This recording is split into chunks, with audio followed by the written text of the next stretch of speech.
Welcome, my name is Colleen Tauke and I'm the sewing specialist here at Fons & Porter. In this Quilting Quickly tutorial, I'm going to show you how to put together the quilt called Camp Quilt. As you can see behind me, it's a fun kids quilt that for any of those kids who like to make their indoor camping, my kids love to make a tent, well here's a quilt that they'll be wanting to drag around and make a tent indoors also.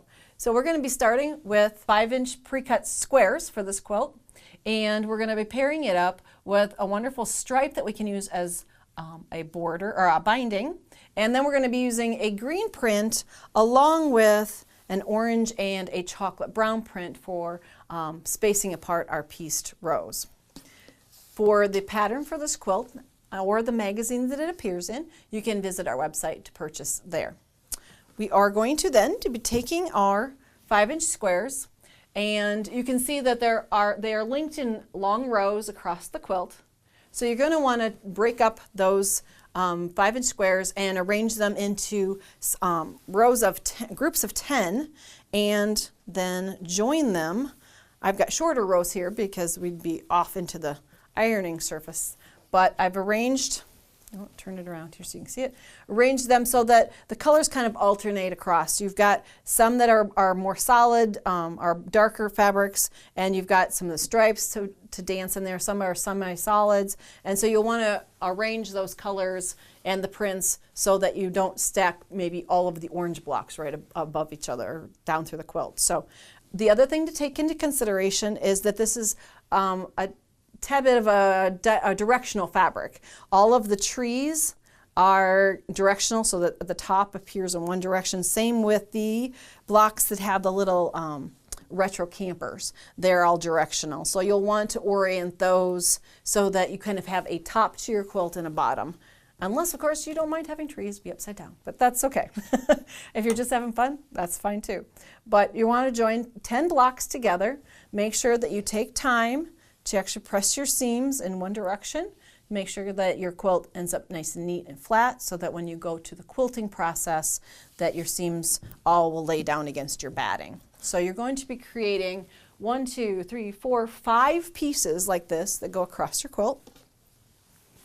So you have 5 of those, and then you're going to be joining those together with wide strips of the print that has the little bear and squirrel and moose and owl on them.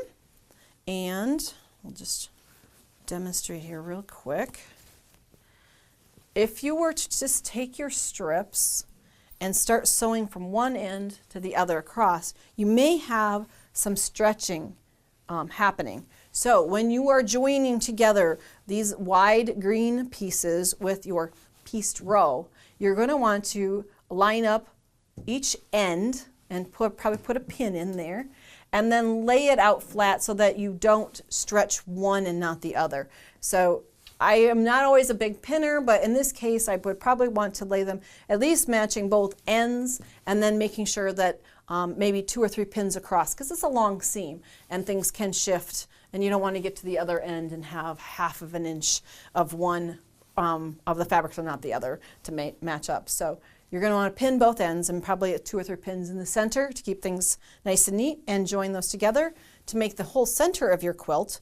And then, as we'll go ahead and look back at the quilt behind me here, so I don't have enough space to lay it all out, you'll see we're using that bright orange as an inner border. Those are also cut 5 inches, and the outer border of chocolate brown. And you'll see that there are cornerstones. Follow the directions for the cornerstones and the outer edges. You can see they alternate the orange and the chocolate brown back and forth.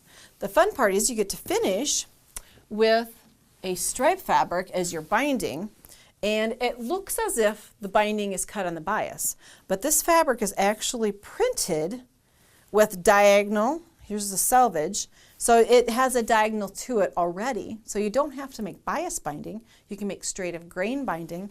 By cutting your pieces across, you would have narrow pieces that have that fun stripe kind of twisting around the outer edge of your quilt. Great way to utilize a diagonal print stripe fabric for binding. To create your camp quilt, and more versions later on for that indoor camping adventure with your little one. If you'd like to see more of our Quilting Quickly videos, visit our website. Thanks for joining me today.